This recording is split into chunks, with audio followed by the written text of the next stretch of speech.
You know what somebody said? Somebody thought or said, my queen, my queen, my queen. And they said, well, why do we have to be responsible for anything? And I said, no, you're a good boy. You're a good boy. You don't have to be responsible for anything. You just have to think or say, my queen, my queen, my queen, twice a day, and the gods will do it for you. Because you're a good boy and your morals pay all the money for God to take care of those kind of things. But this is why wide is the road that leads to hell and narrow is the road that leads to heaven. Many people are just gross, so God lets them be responsible.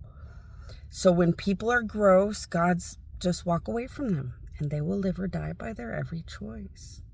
So when they hire abusive management, they end up dying for every abused employee and more.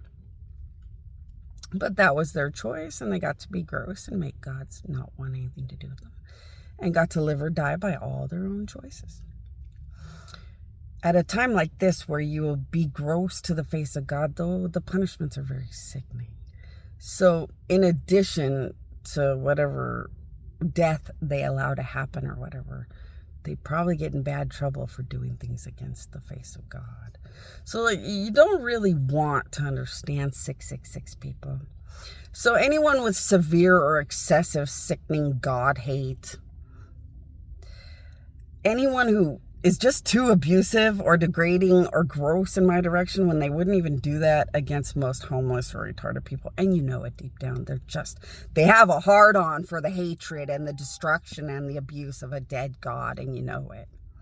You wanna fucking run. Those are 666 people. They are extreme hatred of God, trying to hide it or act like it's a billion excuses to be sickening or overdone or obesely gross. And you just want to run. They're just people possessed by devils, demons, and evil gods 24/7. This is the end of the world. That's part of the battle. And you just let them go. You let them be possessed by the evil and the dictating wickedness that their bad choices brought upon themselves.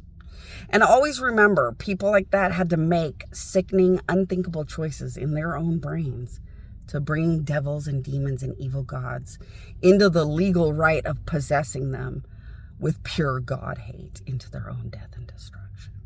It's just part of the end of the world and the battles of good and bad. You cannot change it, and do not go near people like that.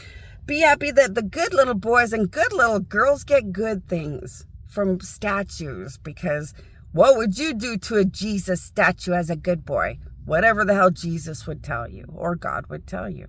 Whatever's good or nice or right. Well, there you go. Out of the abundance of the heart and soul of a good boy, they get good things, because they have that beautiful instant knowledge to just be respectful of things bigger than them, like heavens and gods. And that's a good freebie.